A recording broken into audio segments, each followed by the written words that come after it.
about the military, that there are always people who will tend to be very critical of wherever they are, and who find some sort of solace, I guess, in complaining about everything and finding other people who share their unhappiness. But there were a lot of Americans who were extremely interested in Iran too. I mean, there was a course given at Tehran University on Iranian cultural history and so on, and many Americans attended that. A lot of people went on trips in Iran. A lot of people went to various cultural events that were sponsored by the Iran American Society. There were trips organized to various historical sites, and people, thousands of people went to Persepolis and Isfahan and really tried to learn a lot about the country. So I think it's wrong to see a pattern of ethnocentric behavior among everyone. There are always going to be groups who take that attitude, but there were also a lot of people very fascinated with Iranian society and what made the country the way it was. And I was always impressed when I ran across people who had made many trips and read books about the country, and so it's a mixed picture. Also, by that time, even the stereotype of the rich Westerner having servants in his house, that was breaking down entirely, because the Iranians felt that they no longer wanted to be servants. Only very wealthy people could afford to cook by the time we came back to Iran in the 70s. Before, we had a man and a woman in our house. The man did the cooking and the woman did the washing and cleaning. By the time we came back, we could only afford a maid who came in occasionally to clean, and we had a succession of those. Many of them really just not willing to work. They would just go into whatever room you were and make a lot of groaning and moaning as they cleaned, to show how much effort they're putting out, but really we're just doing a sloppy job. And it was really very hard to find any kind of a person. In fact, some of the Iranians and Westerners were importing Pakistanis and others to run their household.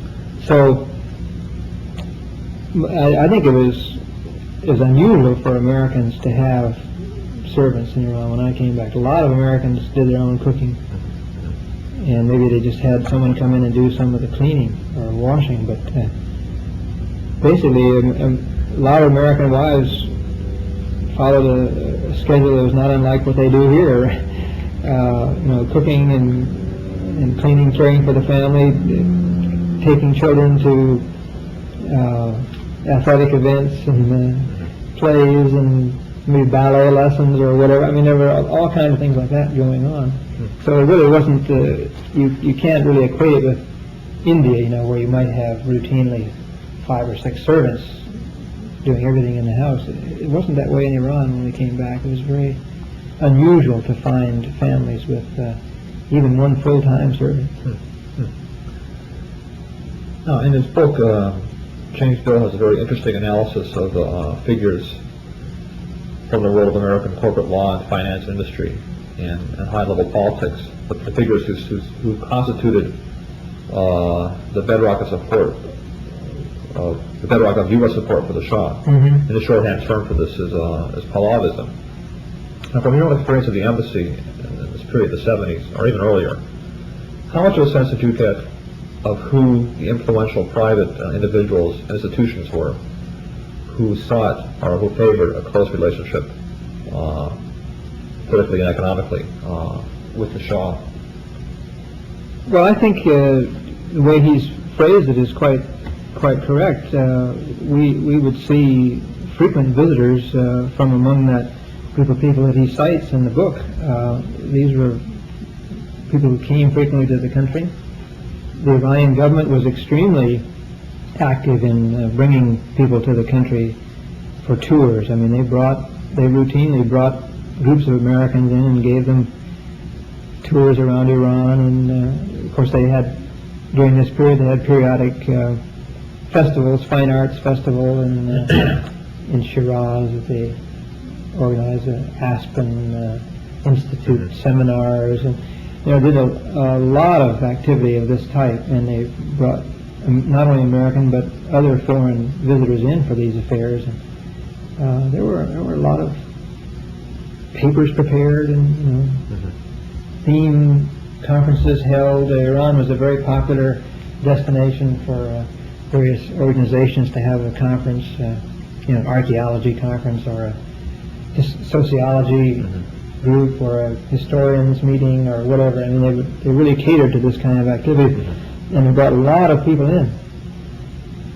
So they were very active on the PR side, and certainly they calculated that most of the people they brought in this way would go back to their home countries as firm supporters of Pahlavism, if we use that term.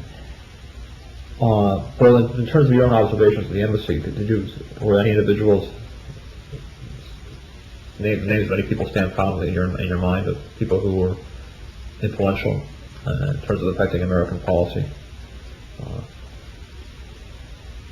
Well, it's hard to single out individuals. I mean, of course, Lilienthal from early days in the development of resources, he was a well-known figure there. He mentions the Rockefellers, and I mean, there's so many names in there, it's hard to cite them all from memory, but McCloy, all these people were occasional visitors, and certainly were known to be among the group that were cultivated by the Pahlavi regime. As I mentioned earlier, that Mr. Macy was over there. Is this Carl Macy? No, this is, I think it's somebody else. What was his first name? Anyway, he had been the chairman of the Civil Service Commission, and he was under a contract with the Iranian government to help develop their civil service and increase professionalism and training, and so a lot of people like that came in and under contract to the government, and they became, in a sense, people publicizing the accomplishments of the Iranian government, because they were figures known in their fields, and they were working for the Iranian government. Now, another issue that he raises, that other scholars have raised this issue as well, I think, is the question of bureaucratic rivalry between the various official American organizations in Iran, between the embassy and the CIA, between the embassy and the MAG, between the embassy and the USIA organization, and so forth. And he suggested these rivalries between the various official organizations tended to hinder the ability of American officials to do their jobs well. And that also the Iranians also sometimes exploited these bureaucratic rivalries to further their own purposes. Let's look at this issue a little bit closely, I guess. And how would you characterize the relationship between the embassy and the Armish MAG, the military mission? Was there elements of rivalry involved, or? I wouldn't put it so much in terms of rivalry as I would put it in the terms of different objectives. You take an Iranian military person, he would have no contact whatsoever with the embassy, but he would have a great deal of contact with an American military advisor who was attached to his particular unit or his service. So there was a reluctance to get in touch with the embassy because it was known to be forbidden territory. In fact, it was to the point where we could not invite Iranian military people to any embassy function without going through a special procedure of sending invitations to the Iranian Supreme Commander's staff, and they would then decide who among that list would be allowed to come. not every Iranian military officer, I'm talking about officers now, of course, we would never go below that, but even officers of fairly high rank were not all able to attend American functions. They would generally pick and choose among those themselves and say, well, you can have this many people. We'll send the invitations, the rest they just destroyed. So the Iranian military was very sensitive about contacts with the embassy, but they had constant contact with the American advisors. So then, obviously, the next step is that American embassy people are talking to American military advisors saying, we need to know more about the Iranian military. Please tell us about some of the people you're working with, where they were trained, what they're like, what political ambitions they have, what political awareness, just all kinds of, sort of a profile of an Iranian military officer. And our advisors would say, we can't do that because we're not here to spy on these people, we're here to work with them. They wouldn't share information at all. They wouldn't share information at all. And we constantly argued this out. We would have meetings, country team meetings, other meetings where we'd say, look, the Iranian military is an important force in this government. No matter what you think of it, it's a power base for the Shah. We need to know what the military is like, because if the Shah suddenly dies tomorrow, probably some group of military officers would take over and run the country. And if history is any guide from other countries, it's not going to be a general who's going to take over. It's probably some lieutenant colonel or major or maybe as a general as a front, but it's probably going to be some lower-ranking officer who's going to be calling the shots behind the scenes, or maybe a group of them. And we really need to know something about these guys. We're not going to do anything with it other than just, look at it and analyze it, but we need to know.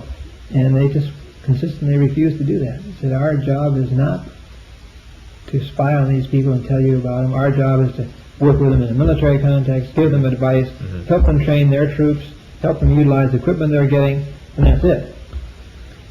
And just we're never able to really get that point across. Occasionally, you would get somebody who would write a perceptive report. I've been here a year and a half, and my main contact has been Mr. So-and-so, Major so-and-so, and he is, and they tell about the guy. Sometimes this would be done within the military establishment, and we wouldn't even get a copy of it. Other times we did get copies of it. If they were feeling cooperative at that particular period, they might share some of these with us. But it was a very hit-or-miss thing. We just could not get across the point that this was a unified activity. I mean, their goal was to train, and our goal was to understand what's going on in the country, and they just couldn't see that we could cooperate. And of course, if we met with Iranian military officers, we could learn something about them just from talking with them. But there were so few who were allowed to come to functions that you never could really get below a certain high level, because they were the only ones who were on the Iranian list of who's allowed to go to these parties.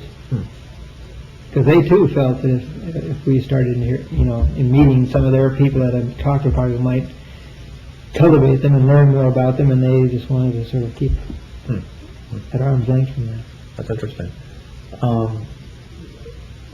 James Bill also suggests that the CIA tended to keep its information away from the embassy, and this created some problems at times.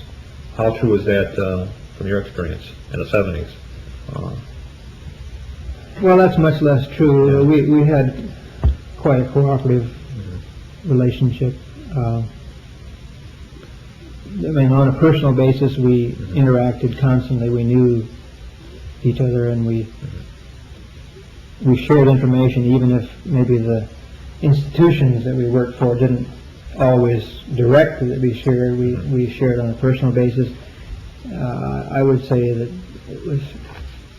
it was fairly cooperative. There were, of course, times when there were differences of view about certain things, and you might get one slant from embassy reporting and another slant maybe from agency reporting, but that was, I think, fairly rare. Now, again, oftentimes it's a question of resources. I mean, Jim Bibb mentions Ernie Oney as one of the analysts from the CIA. I've met Ernie many times, and I was always very much impressed with his depth of knowledge about Iran. And we've debated back and forth about various things and had good conversations. But the agency was generally able to put so much more money into whatever study they wanted to do than we were. That I mean, Ernie Oney and another fellow, what was his name, Chandler or something, in this book, they worked on Iranian affairs over a period of decades. Yeah. State Department people were always coming and going. I mean, I was unusual because I served there earlier and then came back. But many people just had a 2-year tour in Iran and then off and never came back. So, the degree of specialization that they had was greater than ours because of the resources. And they could afford to have and I mean not only in the field, but our people in INR, we had usually one guy analyzing Iranian affairs, and he would be there for 2 years and then gone, never come back. So here's Ernie Oney and this other fellow who were over all those years working in Iran. So that they should have done a better job overall than they did because they had people who concentrated on for a long period of time on Iran. But yeah, in an operational sense, at the embassy, I think we had quite a cooperative relationship, and so his characterization there, I think, is a little off base. What about the relationship between the embassy and the USIA? How would you describe that? Well, I think that again the question of objectives comes in. The main objective of USIA is to publicize and inform people about American life in all facets of it. And that can be obviously done in so many different ways.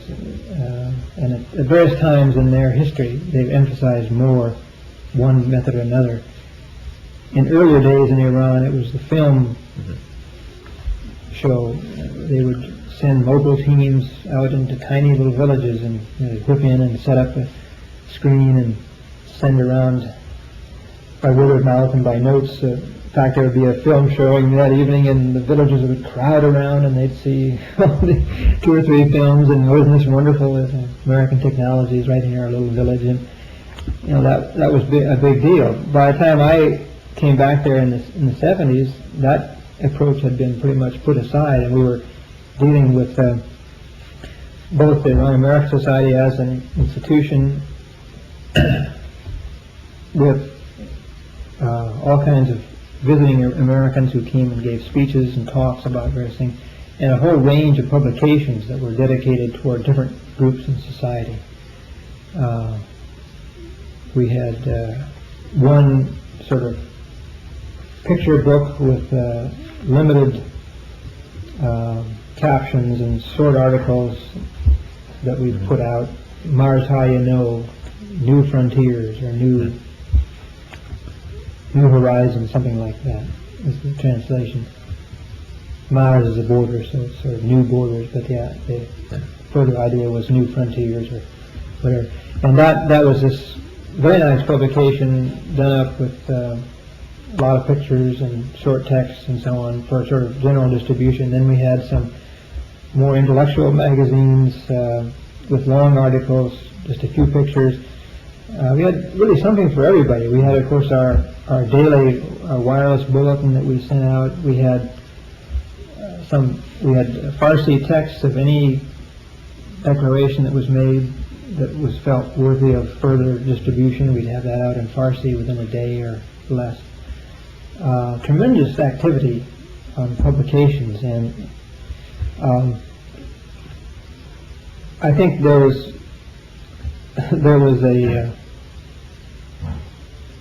a sense that, in the embassy at least, in my view, there was a feeling that USIA was too concerned about mechanical activities, the mechanistic approach.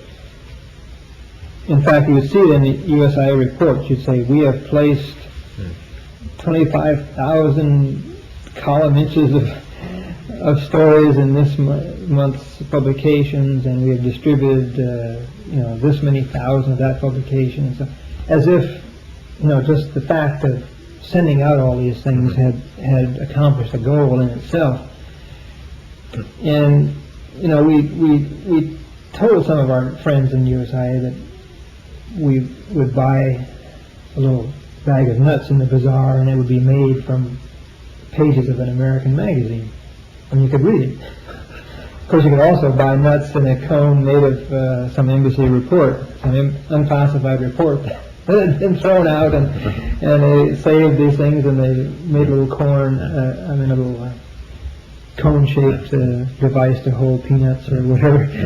But USIA publications often showed up in bazaar merchant stores as wrapping paper. And we said, how do you have this down as if it's been accomplished, sending it out to people who are going to read it. Maybe they just throw it away and it's used to wrap packages. There was a little bit too much emphasis on that. Another project I remember was one to keep track of all our contacts with Iranians. That is, which Iranians get which publications, and do we send this kind of publication to these people, and are there more people we should send it to? We had these lists of people who were getting it, and then we could add to it. We could say, now I've got a friend, Mr. So-and-so, who would be just right for this intellectual magazine that you've got. Let's put him on the mailing list. That was good in the sense that you could follow up with a contact and maybe expose him to something that would be very worthwhile reading. So we tried that, but some of it again was, the system took up so much time to keep this big project of who gets what, and analyzing it, and going over the mailing list, and finding out who had moved and whether it was going to the right address. Just the mechanistic problems just overwhelmed some of these projects, as good as they might have been in the abstract. So I felt that they tried a lot of things, and some of them were very good and some were a waste of money, and it was all just pursued hell-bent for leather, as if it was equally, all equally important. I'm sure they felt, as I came across in the book, Jim Bill mentioned some feelings on the part of the USIA people that they didn't get enough support from the embassy. Well, as one who's taken part in a number of things that they put on, I agree. It was hard to get embassy officers to come and take part in after-work affairs. You got a busy social schedule, all kinds of things you're supposed to go to, and cultural events you want to attend, and you're supposed to be seeing some Iranians at various times and getting together for dinner with them or whatever. You've got a very full schedule, so to block out another 2 or 3 hours to go and hear a lecture and take part in a discussion afterwards, a lot of people just passed it up. But I've been to many of these lectures that were put on by USIA. They got some very good speakers to come out, and some of them sparked a real interest on the part of the audience, and lots of good questions. But then some others were just, they just sort of fell on deaf ears. And you get an expert in some field who would give a talk, and there'd be 2 or 3 questions from the audience, and that was the end of it. In the mid-70s, the question of human rights in countries like Iran was becoming an issue of controversy in Congress, in the press, and elsewhere. And what kind of impact did congressional and other American criticisms of human rights, of the Shah rather, criticisms of the Shah have on having the embassy? How was this question handled? Well, it had a lot of influence because we kept getting not only the generalized articles where people brought up criticism of the Iranian government, which were appearing in more and more publications in the States, but we started getting a flow of very specific requests, people writing letters or contacting the State Department, and they would forward it on to us about, I want to know where Mr. So-and-so is because I met him at so-and-so conference and I understand he's been picked up by SAVAK, and a friend of mine told me he's being tortured. I want to know. Please find out. Let me know. And we did. We followed up on all these requests. I mean, we would go into the Ministry of Justice, or we'd use other contacts and try to find out and get the word back to people. People that came out, to look into human rights affairs, we gave extensive help to them. Butler, who came out and looked into human rights, I've met with him, and I've, both before, during, and after his approaches to the Iranian government, sort of debrief him and find out what he learned. And we had I was the officer who was mainly responsible for human rights reporting and contacts in the embassy in this period. So I wrote up analyses of what these various missions accomplished when they were there, and I wrote up detailed studies of how the Iranians carried out their judicial proceedings, and the changes that the Shah gradually implemented to satisfy some of the complaints. He actually did make some changes in his procedures in the government to meet some of the criticisms. Of course, somewhere between the extremes of lurid tales of tens of thousands of people being tortured to death, and the Shah's statement that, well, only a few people in prison, they're all terrorists, they don't deserve anything because they're terrorists. In between these two poles, there's obviously some area of truth there in the middle. Clearly the Shah either directly ordered or tolerated a lot of hideous torture by some very sadistic people in his government. But then you put that against what Khomeini did when he came into power, and the people that were killed with no semblance of a fair trial. I mean, a lot of the trials that were put on in the time when I was there, they weren't fair by our standards, but there were trials. I mean, there were defense counsels, there were juries, there were some procedures, and you can attack the procedures, and people did. Jurists would attack the fact that the accused was not given a bill of particulars in advance to prepare his case, or that he wasn't given enough time, or that his defense counsel wasn't well prepared. All kinds of things you could criticize, but there was at least a certain set of procedures. And when he came into power, just tens of thousands of people were just killed with the bare trappings of a trial, just people yelling and screaming as to what they did and what do you think, killing. So I think it has to be taken into context. There were some liberal magazines in the States who made, very lurid tales who wrote lurid tales of torture, and I'm sure they were based on fact. I know they were, because there you have people who've written first-person accounts of how they were tortured, and you've read some of those in there. I've read some of them, and they're cited in Bill's book. But the number of people who were tortured, I think, was overdone. And there were all kinds of things in between, of people who were just, picked up in sweeps through areas where they had some kind of a problem. They picked up a lot of people just on suspicion, and sometimes they'd be held for months. Just inefficiency. They didn't really know who they had or why they had them, and finally when they realized they had the wrong people, they let them go. But they were, of course, embittered by that time, because they'd been held maybe for months or even, I don't know, maybe even years on charges that were not true, and then eventually released. But of course they were so embittered by that time that they joined against the regime too. So there were a lot of very sadistic procedures used on Iranians, but the number has been overstressed, and the consistency has been overstressed. There was an awful lot of inconsistency and just pure inefficiency, where they didn't know who they had and why, and they tortured some people when they shouldn't have, and they let other people go that were probably guilty, and it was just a lot of inefficiency in their system. But surely there was enough grounds for complaint.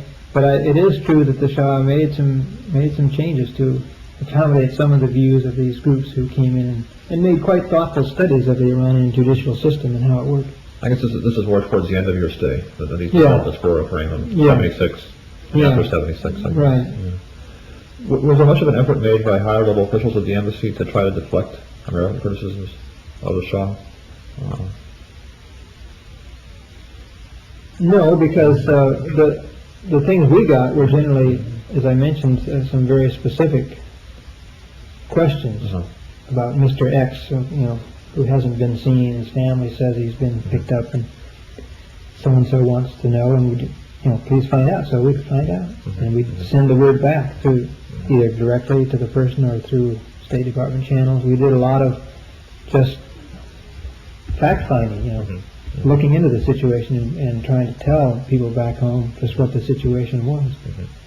How many, in terms of like delegations that came to visit the country to observe the situation generally, and they might have raised human rights issues in passing, whether Peking officials would try to find ways to minimize the criticisms or the criticisms? I'm sure that depended on what level you're talking about, yes. I know I talked to people very frankly when I was the briefing officer. I tell them very frankly what kind of things were going on. But I'm sure that Miklos, when he briefed people, like World Affairs Council group breezes in and here's the Deputy Chief of Mission to talk to you, I'm sure he wouldn't even bring it up in a long briefing session, and if somebody asked him, he'd probably minimize it, saying, well, yes, there are some people who engaged in terrorism and so on, but he'd probably say something like, well, Iran does it, but it's no different from any other country in this area, that it's, you can't apply the same standards as we have to this part of the world. And there's some truth to that too. I mean, Turkish jails are no prisons, no picnics either. They're really tough places, as you saw in that movie that was made about an American in prison in Turkey, Midnight Express. Now, in 1975, I guess a national intelligence estimate was prepared, directed by George Harris. I guess was at IRR that year, and the report discussed at some length the opposition to the Shah, among other issues. Did you see the draft report when it was circulated? Do you recall seeing this report? Bill talks about it a little bit in his book. I'm pretty sure I would have seen it, because generally papers were written and back in the department were sent out to us for comment, and I think we probably read that and made our comments on it. Yeah. He suggested it caused quite a lot of controversy in Washington. I guess in the embassy there was some criticism in the embassy because the report dealt pretty frankly with the opposition to the Shah. And do you recall anything about that controversy or the? Frankly, I don't know that particular report. Yeah. Okay. How long did you stay in Iran in your second stay? Just 2 years. Yeah. 74 to 76. And you left when in 76? July. That's why this report is probably my last major written report, because decision making. Yeah, it's dated 18th of July. That's just probably days before I left. What was your next assignment at State? Well, I came back and went to an energy-related job in the Department of Commerce.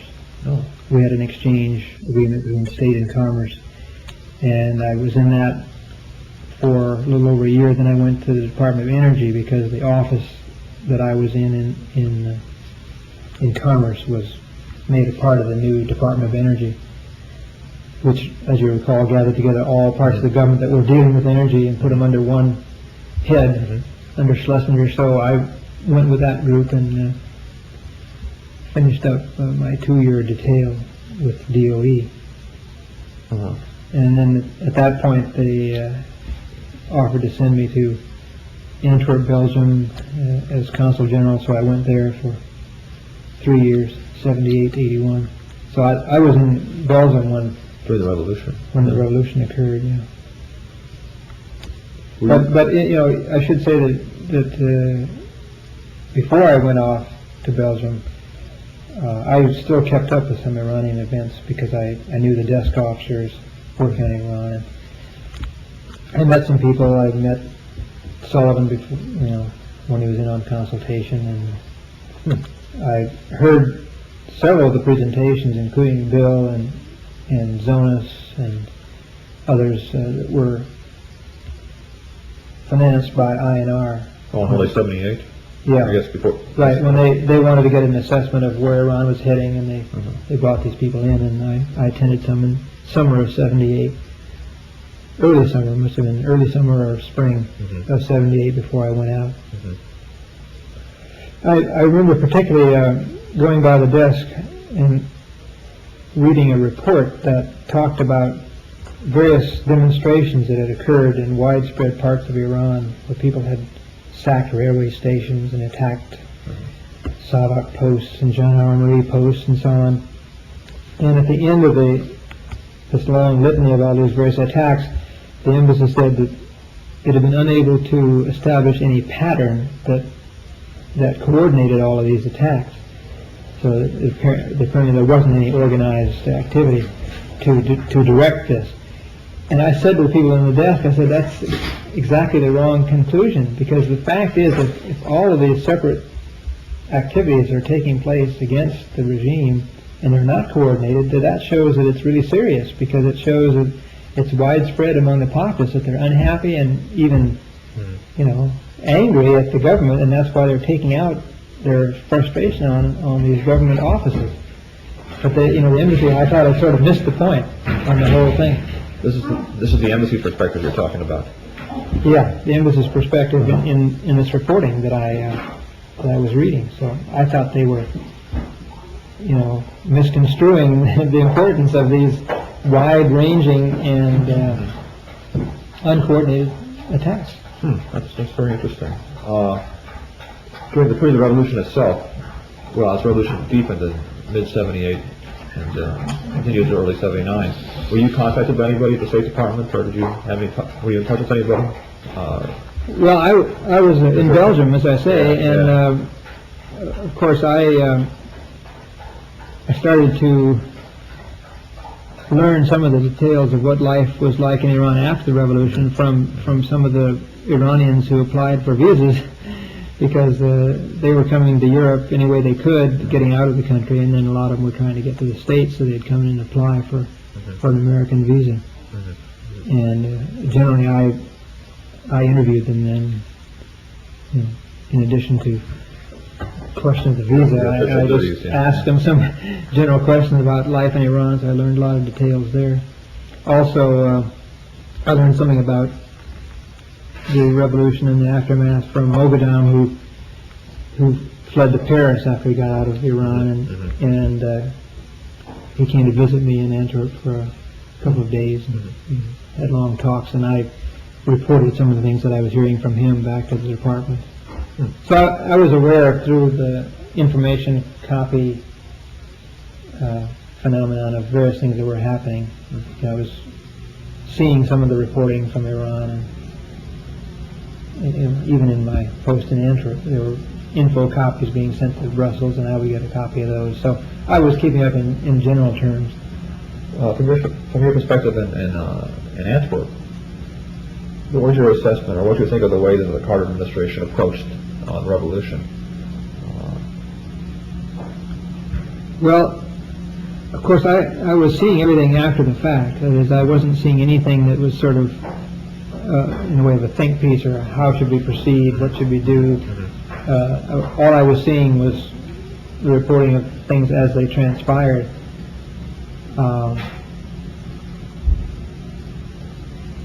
I felt that the Carter administration started out on a reasonable footing with the new government. That is, once Khomeini had taken over. This is the import of your question. Once it had taken over, or actually the development up to that point also, the policy towards the Shah and